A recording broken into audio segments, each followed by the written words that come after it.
Maraming tao ang may pangarap yumaman o umasenso sa buhay, pero kakaunti ang may disiplina para makarating doon.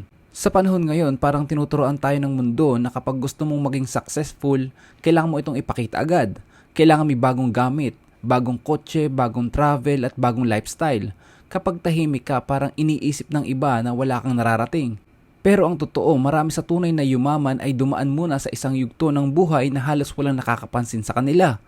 Ang pagiging simple ay hindi kahinaan, hindi ito kawalan ng pangarap. Sa katunayan, isa ito sa pinakamalakas na strategy kung gusto mong magtayo ng long-lasting wealth. Ang simpleng pamumuhay ay nagbibigay ng kalayaan, malinaw na isip at disiplina, mga bagay na mas mahalaga kaysa sa malaking kita. Sa video na to, pag-uusapan natin ang 8 malalim na dahilan kung bakit mahalaga na simple ka lang kung seryoso ka sa pagyaman. Ready ka na? Let's go! Number 1. Mas mababa ang stress at pressure.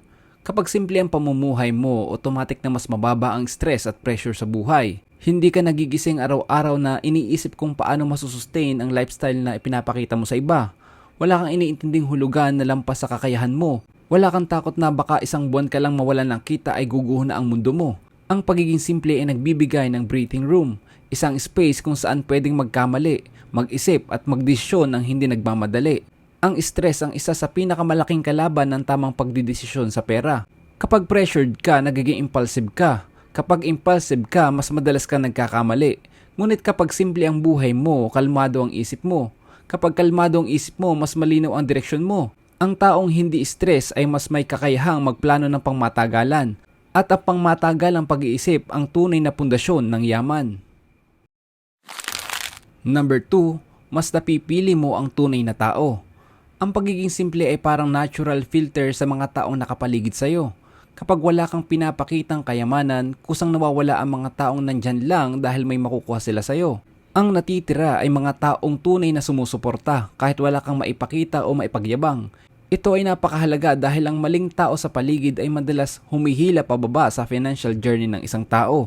Kapag napapaligiran ka ng mga taong puro gastos, yabang at comparison, nahihirapan kang manatiling disiplinado. Pero kapag simple ka at kasama mo ang mga taong grounded at practical, mas nagiging madali ang mag-focus sa goals. Ang yaman ay hindi lang tungkol sa pera, kundi pati sa environment. Kapag tama ang mga taong kasama mo, mas nagiging matibay ang disiplina mo at mas malinaw ang direksyon mo sa buhay. Number 3, mas kaunti ang inggit, mas tahimik ang buhay. Isa sa mga hindi masyadong pinag-uusapan na benepisyo ng pagiging simple ay ang katahimikan ng buhay.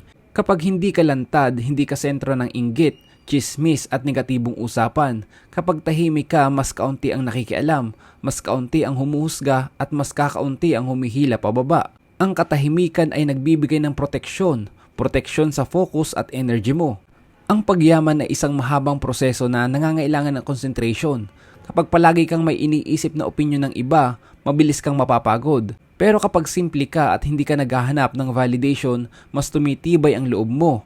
Ang tahimik na buhay ay nagbibigay ng mas malinaw na pag-iisip, mas matibay na diskarte at mas consistent na aksyon patungo sa pagyaman. Number 4, may element of surprise kapag ikaw ay umaangat. Kapag simple ka lang at tahimik sa mga plano mo, may isang napakagandang epekto nito, ang element of surprise. Habang ang iba ay abala sa pagpapakita ng maliliit na progress, ikaw ay abala sa tunay na pagbuo. Walang nakakaalam sa mga sakripisyong ginagawa mo, mga gabing nagpupuyat ka at mga pagkakataong muntik ka ng sumuko. Kaya pag dumating ang resulta, mas ramdam ang impact. Ang tahimik na pag-angat ay mas matibay dahil hindi ito minadali. Hindi ito ginawa para sa papuri, kundi para sa tunay na pagbabago ng buhay mo. Kapag hindi mo pinapakita ang bawat galaw mo, mas nababawasan ng pressure at mas napapabilis ang progress. Ang taong hindi maingay sa simula, kadalasan ay pinakamalayo ang nararating sa huli. Number 5, hindi ka natatakot mag-fail. Kapag simple ang buhay mo, mas maliit ang takot mo sa pagkabigo. Wala kang imahe na kailangang protektahan at wala kang lifestyle na guguho kapag nagkamali ka. Dahil dito mas nagiging bukas ka sa pagsubok ng bagong oportunidad, negosyo o idea. Ang failure ay nagiging aral at hindi kahihiyan. Maraming tao ang hindi umuunlad dahil takot silang magkamali. Takot silang mapahiya o bumagsak sa mata ng iba. Pero ang taong simple ay may lakas ng loob na magsimula ulit. At sa mundo ng pagyaman, ang kakayahang bumangon mula sa pagkakamali ay mas mahalaga kaysa sa pagiging perpekto. Ang bawat failure ay hakbang palapit sa tamang diskarte. Kapag hindi ka takot mag-fail, mas nagiging totoo ang kilos mo. Hindi ka gumagalaw para magpasikat o para patunayan ang sarili mo sa iba, kundi para matuto at umunlad. Mas handa kang magsimula kahit hindi pa sigurado ang resulta, dahil alam mong kahit matalo ka, may makukuha kang aral na pwedeng gamitin sa susunod na subok. Ang ganitong mindset ang dahilan kung bakit ang simpleng tao ay unti-unting nagiging mahusay, dahil hindi siya napaparalyze ng takot, kundi pinapalakas ng karanasan. Number 6, mas tumataas ang financial discipline mo. Kapag simple ang pamumuhay mo, unti-unting nauhubog ang isang pinakamahalagang ugali, ang financial discipline.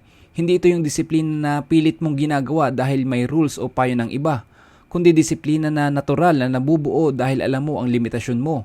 Kapag sanay ka sa simple, mas madali mong tanggihan ang mga bagay na hindi mo kailangan. Hindi ka madaling matukso ng uso, ng sale o ng pressure na sumabay. Dahil malinaw sa iyo ang mas mahalaga kaysa sa pansamantalang saya. Sa simpleng pamumuhay, natututo kang unahin ang kinabukasan kaysa sa instant gratification. Mas nauuna ang ipon bago ang luho. Mas nauna ang investment bago ang reward. At habang tumatagal, nagiging automatic ang tamang galaw sa pera. Hindi mo na kailangang pilitin ang sarili mo dahil nasanay na ang isip mo na mag-isip ng long term. Dito nagkakaiba ang taong simpleng namumuhay sa taong mataas ang lifestyle.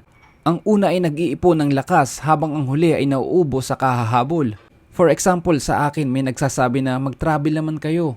To be honest, gusto ko din naman talaga at sino ba naman ang ayaw, diba? Pero ang priority ko ay mabuild muna ang business at finances ko. At pinapractice ko ang delayed gratification sa buhay ko. Dahil kapag mabuild mo na lahat, hindi mo na kailangan ipunin ang pera para makapag-travel. At syempre may magko-comment na naman dyan, you only live once. Syempre naman, sino ba naman ang nabuhay ng 2 beses? Parang ganito lang yan, ang pagyaman o pag-asenso sa buhay ay parang nagpapatayo ka lang din ng malaking bahay. Ang disiplina mo sa pera ay ang pundasyon ng bahay. Kapag mababaw ang pundasyon mo, kahit gaano pa kaganda o kalaki ang bahay mo, guguho lang din yan sa mahinang lindol. Unahin mo ang financial foundation mo and the rest will follow. Number 7, mas na-appreciate mo ang pera. Kapag simple ka lang, mas nagiging personal ang relasyon mo sa pera. Hindi mo ito tinitingnan bilang isang bagay na madaling palitan o basta na lang nawawala. Alam mo kung ilang oras, ilang araw o ilang linggo ang kapalit ng bawat pisong hawak mo. Dahil dito mas nagiging maingat ka sa bawat gastos at mas nagiging mapili ka kung saan mo ito ilalagay. Ang pera ay hindi na basta tool para sa luho, kundi isang resource na may layunin. Sa pagiging simple, mas natututo kang magpasalamat kahit sa maliit na kita. Hindi mo minamaliit ang maliit na ipon o maliit na progress dahil naiintindihan mo na ang maliliit na bagay ang bumubuo sa malalaking resulta. Ang appreciation na ito ang dahilan kung bakit mas nagiging consistent ka. Hindi ka madaling mawalan ng gana dahil alam mong bawat hakbang kahit mabagal ay may patutunguhan. Kapag marunong ka mag-appreciate ng pera, mas nagiging responsable ka sa paghawak nito. Mas maingat ka sa pangungutang at mas matalino kang gumastos at mas seryoso kang magpalago. Ang taong may respeto sa pera ay bihirang pabayaan ito. At sa paglipas ng panahon, ang pera ay parang bumabalik ng mas marami sa taong marunong umintindi sa halaga nito. Hindi ito swerte. Ito ay resulta ng tamang mindset at tamang ugali. Number 8, mas resilient ka sa krisis. Ang simpleng pamumuhay ay isa sa pinakamalakas na proteksyon laban sa mga hindi inaasahang krisis sa buhay. Kapag simple ang lifestyle mo, mas mababa ang fixed expenses mo. May mas puwang ka sa budget at mas kaya mong mag-adjust kapag may bigla ang problema. Hindi ka agad natitinag kapag nawala ng kita o may dumating na emergency dahil hindi nakasandal ang buong buhay mo sa mataas na gastos. Sa panahon ng krisis, ang simpleng tao ay mas may kalamangan dahil sanay siyang mag-adjust. Marunong siyang magbawas, maghintay at magtiis kung kinakailangan. Hindi siya agad nagpapanik dahil alam niyang kaya niyang mabuhay kahit humina ang kita. Ang kakayahang ito ang dahilan kung bakit mas mabilis siyang makabangon kumpara sa taong sanay sa marangyang pamumuhay. Ang pagiging resilient ay hindi lang tungkol sa pagkakaroon ng ipon, kundi sa mindset na kaya mong mabuhay kahit hindi perpekto ang sitwasyon. Kapag simple ka, mas handa kang tumanggap ng realidad at gumawa ng solusyon. At pagkatapos ng bawat krisis, mas lumalabas ang tibay ng simpleng tao. Mas matatag, mas maingat at mas handang magpatuloy. Ito ang klase ng katatagan na kinakailangan para sa long-lasting wealth. Kung may isang bagay kang dapat baunin mula sa video na to, ito ay ang katotohanan ng hindi mo kailangang magmukhang mayaman para tunay na yumaman. Hindi mo kailangang ipakita ang bawat galaw, bawat plano at bawat progress mo.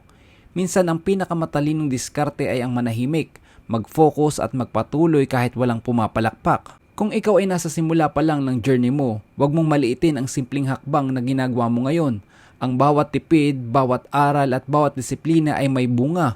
Darating ang araw na ang tahimik mong sakripisyo ay magiging matibay na resulta. Kung nagustuhan mo at nakatulong sa iyo ang video na to, ay paki-like naman at i-share mo na din sa taong kailangan makarinig nito. At huwag kalimutang mag-subscribe sa channel natin para sa mas marami pang content tungkol sa pag-asenso, mindset at negosyo. Tandaan mo, simple lang pero malayo ang mararating. Peace!